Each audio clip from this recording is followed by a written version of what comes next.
The first time I played, the first tune I played was Devil's Train. Okay. That can't be her. What the hell am I listening to? That can't be her. I'm sorry. So I went and listened to the others, and I'm going, damn, man. Ladies and gentlemen, say hello to Lay. It's pronounced Lay. It's spelled L-E-I with an accent. Grab.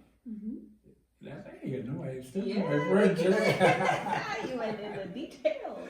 I still know my French. So, yeah, so talk to me, young lady. Talk to me. Talk to me about what's going everybody. Hi, everybody. Everybody that's listening. I'm so thankful to be here, Gordy, on your show. I know you have your temporary spot built up here for you because of the movie that's being filmed right now in your studio. You're so kind. Look at that. You're so kind to give up your studio for. Well, I didn't want to cancel the interview because I know you had picked this particular place. I know you probably be busy and we're going away soon. I don't care where we talk. I'm so happy to be here with you. You're so sweet. I can sit under a tree. We can talk even better, We have better conversations under a tree. Yeah, you're right about that. Right. Will you talk to me about who Lay Keffer is? Lay Keffer is the real being of me that is in existence. See, I have another name I call the government name. The government name is Leisha. But I'm Lay Keffer, and Keffer means the highest version of existence and consciousness. So Lay as well means to adorn. So I love to adorn people with just love and music and dance and, everything that I represent, love. How did you get into music, first of all, and why that genre of music? You're from Trinidad, baby. You're from Trinidad. And I'm listening to the music and I'm going, okay, hold on a minute here now. Yeah. Shock to you. Shock is not the word, okay? We're gonna play your music and it's gonna shock my audience. Okay? So talk to me how you got into this. How I got into music. Music has been directly and indirectly a part of my life. See, in my household, we did not play worldly music, but outside of my home, everybody else was playing it and blasting it, right? But I grew up, how I started singing was going to church, and I sang in church and pilgrimages all over Trinidad and Tobago, because I grew up as a spiritual Baptist. So, we had that rhythm and spirituality within us. You're ready, so the beat, the rhythm, every single thing, it's embedded in our soul and our heartbeat and our blood, even talking about it. So I continued doing that, sang in school, and from an early age, a lot of people encouraged me into singing. I didn't know that I can sing. Everybody else figured that out except me. But I did it because I just it was just part of my life. Well, it's good that you didn't know that you can sing, but I knew I couldn't sing. Because I had joined my church choir because that's where all the young ladies were.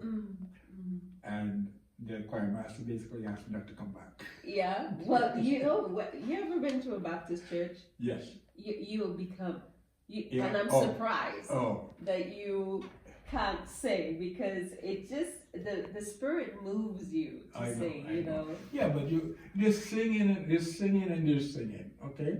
I can sing because you know how to sing, but it doesn't mean that it's nice to the ear. Let's put it that way. Because I don't have it. I don't hold the tune. Don't doubt yourself, Gordy. How did I get into rock? Thank you very much. Okay, so I always say that I did not choose rock. Oh. I did not choose rock. Rock chose me. Okay. When I was on a journey to finding who I am, because all of my life I've been conditioned in the entertainment industry, to be part of the entertainment industry. I was everything they wanted me to be. I never knew who I truly was. And I had this whole fire inside me, and I was like, what? I couldn't understand. And I was like, I kept asking, let me just find my voice. First, find my voice. Come out of what everybody wants of me and find my voice. Where is my voice? Stop sounding like Whitney Houston, sounding like Celine Dion. So people when they sing it, they tend to sing like other people. You try to sing like other people. But where is my voice? Okay. Okay, I started doing soca in Trinidad, but singing other people's soca music. Who am I? I never knew who I was, so I was on a journey to finding me. And how the hell do I land up singing rock? I know. This is why I don't question life. I don't question things that happen, because how I started writing my songs as me. Now that I know who I am and own my voice, and for the first time loving my voice, I started writing. But now you got to put a melody to the song. That is something let me just interrupt you a little bit. Everybody that I have interviewed, every artist, okay, that I've interviewed, I've asked the same question, and everyone has given me a different answer. What comes first, the melody or the lyrics? Well, for me, the lyrics came first. Okay. Because I did not write the song to be a song, really. I wrote the song as a therapy, a confession of my life growing up in Indian Trail in Trinidad, a place called Indian Trail. And my life as a little kid growing up there is filled with so many ups and downs, and terrible, horrible, scary, to joyful, to happy, to many different aspects. And a lot of that there was a lot of things that I kept deep down inside of me, which was eating me. So I wanted to write a song as a therapy, very cathartic. And that's how I wrote it. And then the melody just came after I wrote that song. Okay. It just came. And ladies and gentlemen, I'm going to play this tune here because, we're streaming this on my Facebook page. And if you look at the young lady who is in front of me, and then you hear the voice and the music, you are going to be like me. You're going to say, what is going on? How did this anyway? Which one are you going to play? I'm going to play Devil's Train because it's my favorite. Oh, okay, all right. Okay? I think, but then when I listen to Desire, I go, all right, this is crazy. I mean, I'm sorry, this is just crazy. Okay, so And that's what I said when I wrote the song. I was like, what are you doing? I know. You listen to CGLO 69 AM. This is an African music, and in conversation with like the non-government. Hey. You gotta have that wanting to do it, and using that voice. But for me, I still didn't feel it. Didn't feel like it pushed my boundaries enough. Okay. I still gotta pretend to be something that I'm not. I'm not that, but I am more, and I wanted more. I just asked for more. What is it? Where is my voice gonna fit? And everything just unfolded. That's why I said rock chose me. It chose me, and I feel at home. It's like, yeah, this is your home here, Okay. Do you have a particular band, or you just do pick up when you're doing a show? You pick up a band, or do you have a specific band? I don't have a specific band. I have Okay. different. So I you hire just- my you hire your musicians. musicians. Yes, because Okay. that's another thing that I wanted to talk about. Musicians here, oh man, they're so amazing, but I think there is a PTSD with musicians. They don't think that there is longevity in what they're doing. They want it now. They want to get paid now. There's no trust. Yeah, so it's like, okay, so I played in a band, okay? Not like you, maybe, don't sorry, it's like, I did percussion, drums and congos and timbales and stuff like that. But we had a band that was going, but it was not, I don't think we were serious. And that, it's just like we were doing it part-time. Yeah. You know, it's okay, we all had jobs, so we come and we practice and we'll play for a show and then we go our own way. So it's like, it's like you're not sure if you're going to be good at it or really great at it, but we're doing it for the love of it. Whereas other people are doing it as a business. This is my livelihood. I got to do it. Mm-hmm. So you're there every day in the studios or wherever and you're practicing and stuff like this. Mm-hmm. Filters. I'm playing Desire of a Lass, okay? Oh my God! Speak for a treat. Filters. Mm-hmm. And it's like, I'm listening and says, okay, she has to have a filter. She's putting a filter on her thoughts? Are you putting a filter on your voice? Or what is it?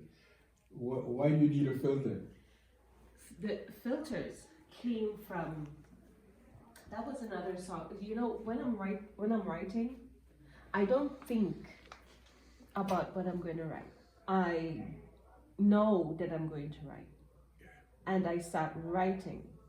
And I don't stop. It comes. It's like something happens. It's like something takes control over my hands and makes me write something. When I'm done, there's a message. There's a message. There's a release. Okay. So filters came across where people have filters. They put filters on. You can't tell the person in the picture that you're seeing online from the real person that you're seeing. Exactly.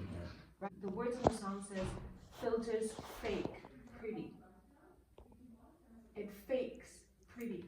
You're already pretty, but you're thinking you put a filter, you'll become more pretty. But you gotta face yourself. You know, it really, really talks about what people actually go through after they face themselves in Like you really want to tell somebody exactly what you think about It's them. according to the interaction that you want to have. Are you being authentic? Are you being authentic? Because sometimes you might actually say, hey, F waffle. I leave you alone, I leave you alone. See how fast they're gonna do that. But they're not gonna be like, wow, this person is really terrible. They're gonna be like, this person is real. Right. You understand? Why have these filters? Why can't you express yourself? It's like me doing rock. I find my place because I'm very rebellious. I just don't want to be sexy. I want to say what I feel and mean. But you don't look rebellious. I know. But I like to say that I am. But it comes out in your music. That's the thing that I'm getting at. It comes out in your music. I'm looking at you and going, yeah, soft and nice and pretty, and you know. And then you hear this tune and you go, what the hell is going on here? What is this? This is a completely different woman. You know, this is completely. I mean, I'm listening to this thing and I'm going, where did that come from? Where did that whole persona of you being this rebellious person talking about devils and desire and all this kind of stuff? And I want to figure out what you mean by when you say desire and you say it's a clean edit. Oh, because there's a curse word. Okay. It was so intense. Right. You're listening to Anatomy Craving Music right in CGL 1690 AM.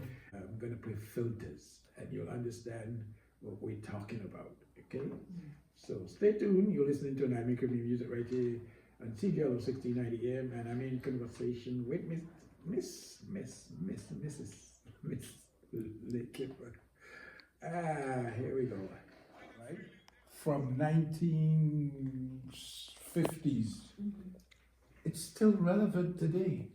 So Yes, people who yes. are going to tell you that, oh, well, it's 80s rock, so what? Yeah, my children love old calypso, like Yeah, old yeah. Sparrow, and we listen to it. They can sing it. You know, they know. I'm sure they know more older calypso than a lot of Trinidadian kids.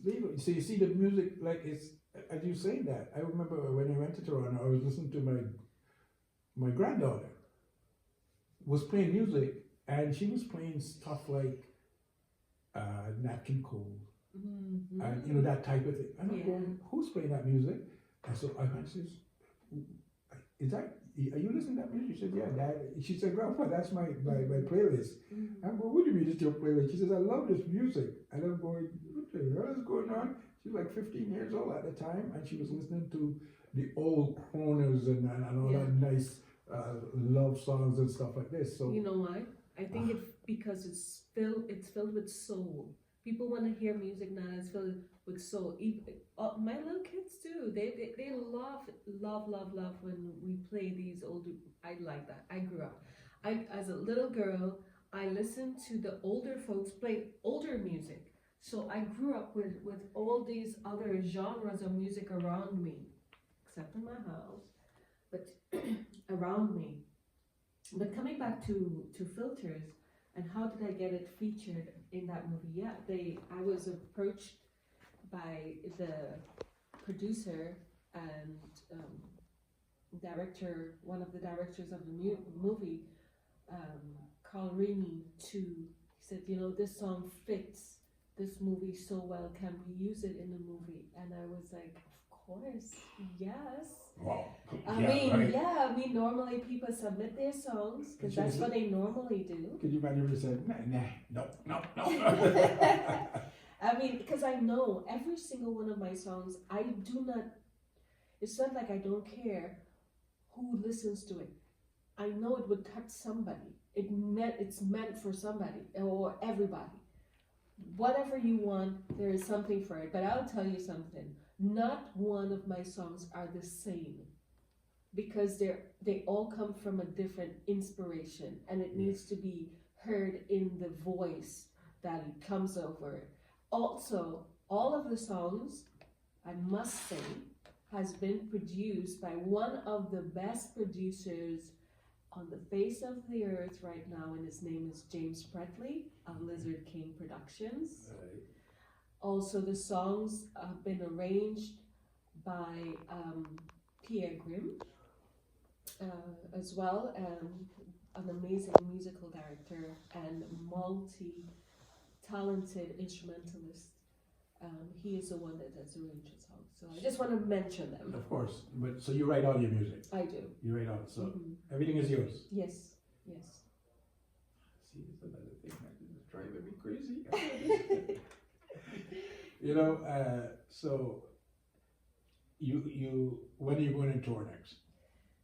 Well, I'm going to be releasing my new single before I do the release of the EP, and the new single is coming out very, very soon. It's called Nomore, and then we're going to release the EP. After we release the EP, we will be playing at various places. I can't say the dates as yet, but I know for sure we're definitely going to be performing at St. Anne de Bellevue for their festival there in August. What's the date again? August 27th. Right, I know they usually have a festival. Yes, they have a wonderful boardwalk festival down there, and they also have approached me to perform for them because they know my energy.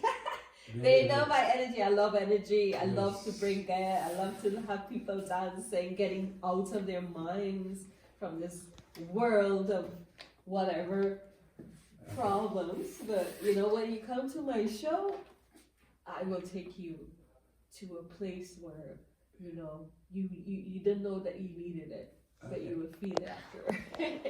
So we're gonna switch. Okay. She's not only a fantastic songwriter, Oh. Stop. We're gonna, that, something is wrong here because I didn't put that on. For some reason, this tune just decides it's time for me to play, and it just started to play. So we're gonna play This Is Desire. She said it's a clean edit because the other edits has, stuff in it.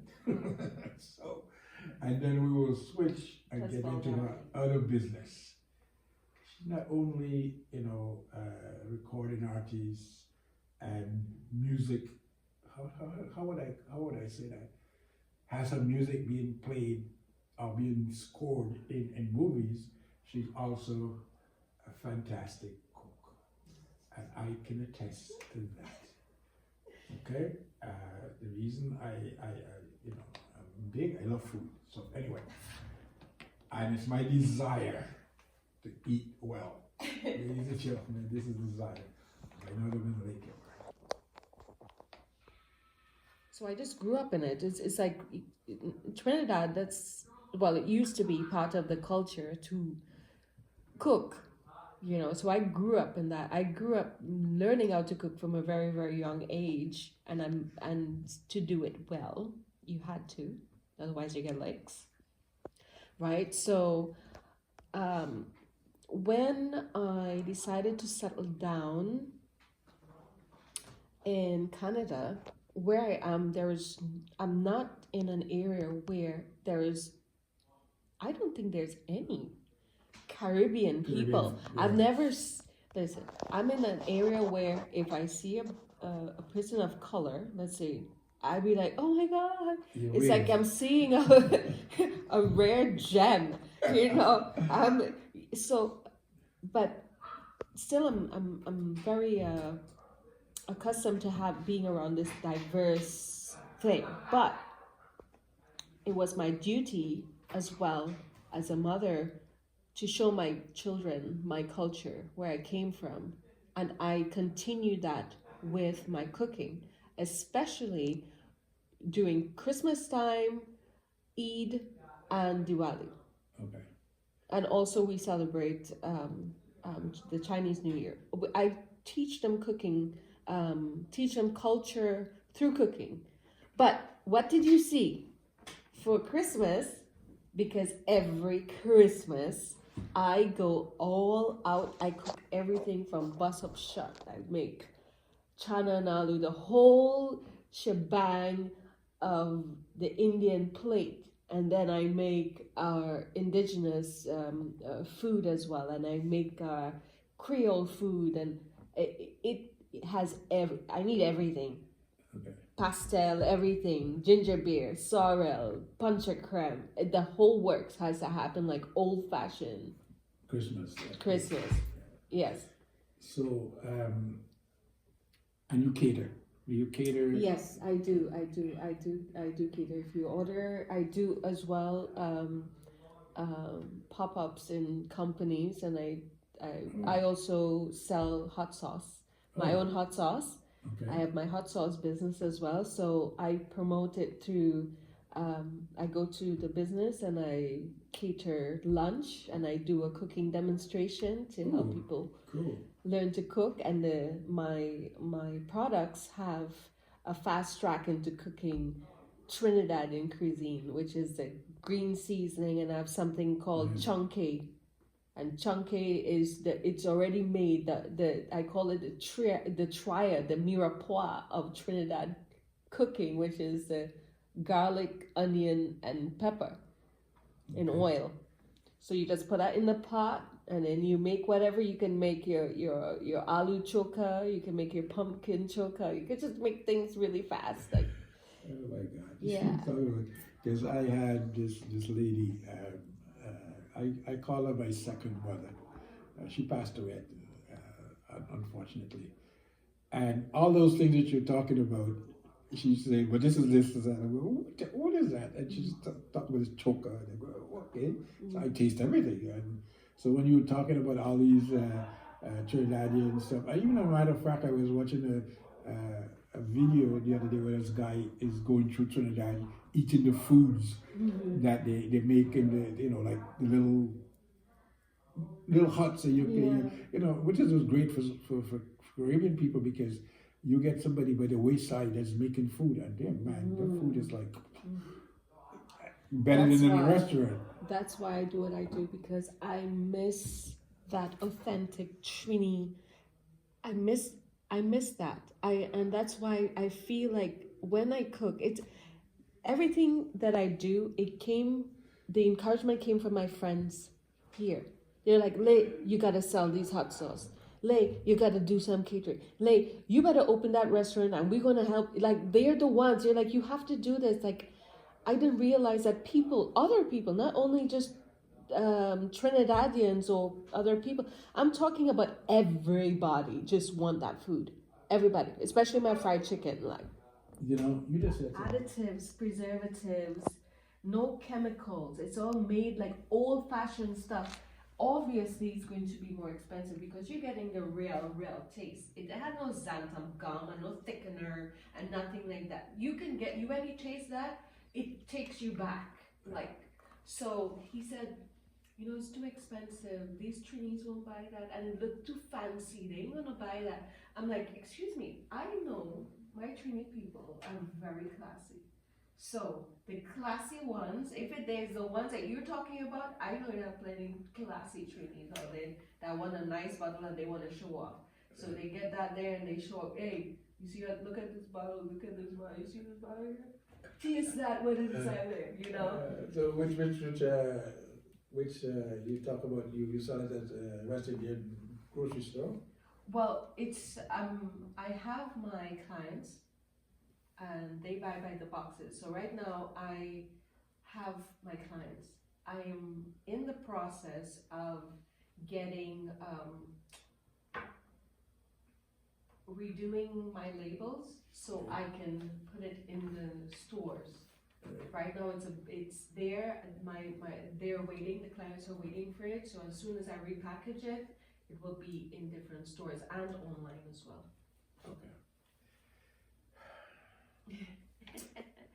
I know. I love food. I love food just like I love music. It goes hand in hand. Come on, you can't do without it. Yeah, but music and food. Well, what more do you need? Yeah, right.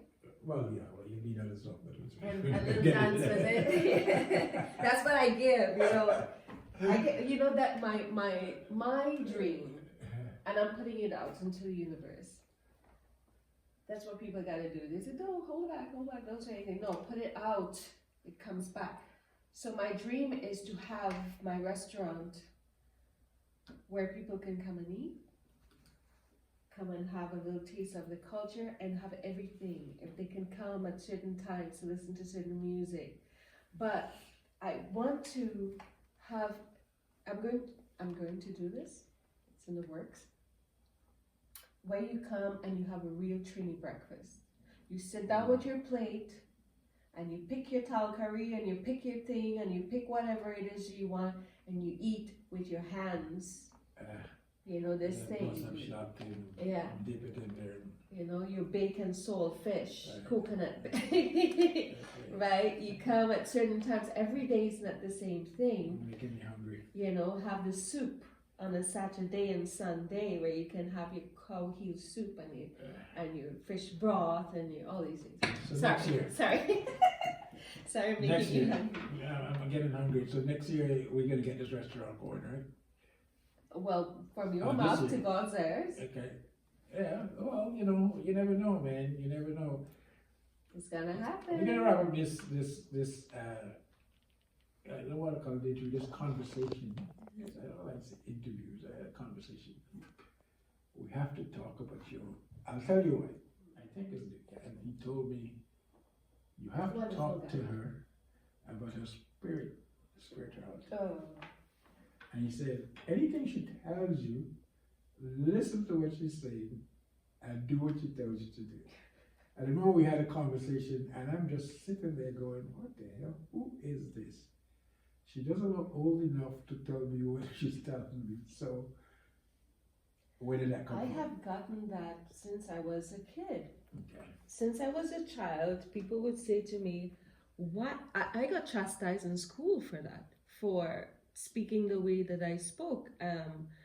My teacher, I would have been first in class. She put me third. She took points from me because she thought I spoke in big language, whatever that's supposed to be, which traumatized me for a while. But because I actually really liked her and I didn't like what she did, and she wrote on my report card that Leisha does well, but she needs to act her age and act in capital letters and underline it. There you go. So I got that, but it's because of my upbringing. My dad was a very spiritual person, and we grew up in a spiritual world. So much so that I see life differently than normal people, and there are many of us out there. Because when you grew up, especially in the Baptist church and spiritual Baptist church. I'm not talking about American Baptist. I'm talking about the real stuff. Yeah, you're open to that. Plus, I grew up in an area where not only the Baptist people had their spirituality. You have the Hindus who have their spirituality. You have the Muslims who have their spirituality. And my dad opened us up to all of that first, to learn other religions. That's why I respect every single spirituality. I respect their religion. I respect what they do because they have their belief. So other than that, we were taught how to harness our knowledge, our humanity, I don't know, our spirituality, because to me it's normal when people talk about it. How do you know that? How do you know this? How do you know what to say? How do you know that about me? I don't know. I just know, you know. Yeah, that's what I'm saying. This just come to you and you just say, okay, these things just come in your head. Because you remember, I think when we were talking, I was talking about my mother who dreams, and she would wake up in the morning and she said, I had a dream, and we would run. Okay, my father would just say, I don't want to hear, and he would take off. Okay? And my mother would say, this is what I dreamt, and she said, this is what I don't want you kids to do today. Do not leave home. You should stay at home. And we would not listen to her, and we would go out and we'd get into trouble. Okay?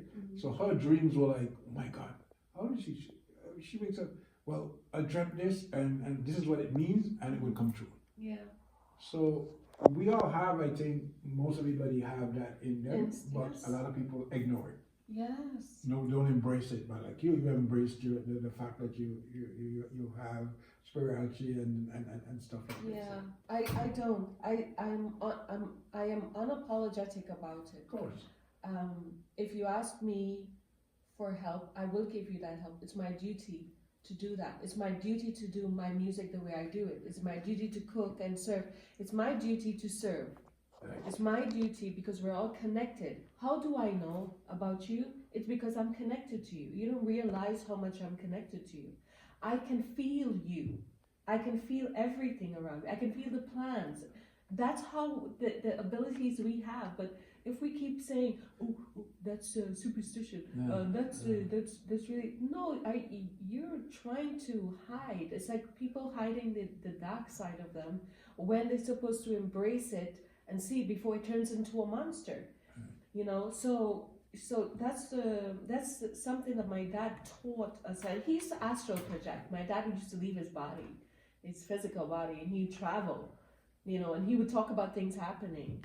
And you know, I how do I know about things that are gonna happen? I don't know, but I feel it, I sense it, and we all have it. We all have it. We can talk about the Caribbean music sometime again. Yes. But you know, it's time that Caribbean artists put out good quality music like it used to be. When you listen to Baron or you listen to Ella Andel or you hear real music, you hear real instruments. We need to come out of that digital thing and create, even if you're using digital, make sure that the sound is acoustic. That's the problem now. Everybody is doing computer rights, computer stuff. And you hear it. So when I I have a show where I only play the big bands, like Fitzwarren Bryan, Dutchy Brothers. I don't know if you know about these guys, Bonaparte Brothers. You know, and it's like a full orchestra. Yeah. I'm out of here, people. Waiting for Mr. African and Canadian, but we're out of here. Yeah. Hey.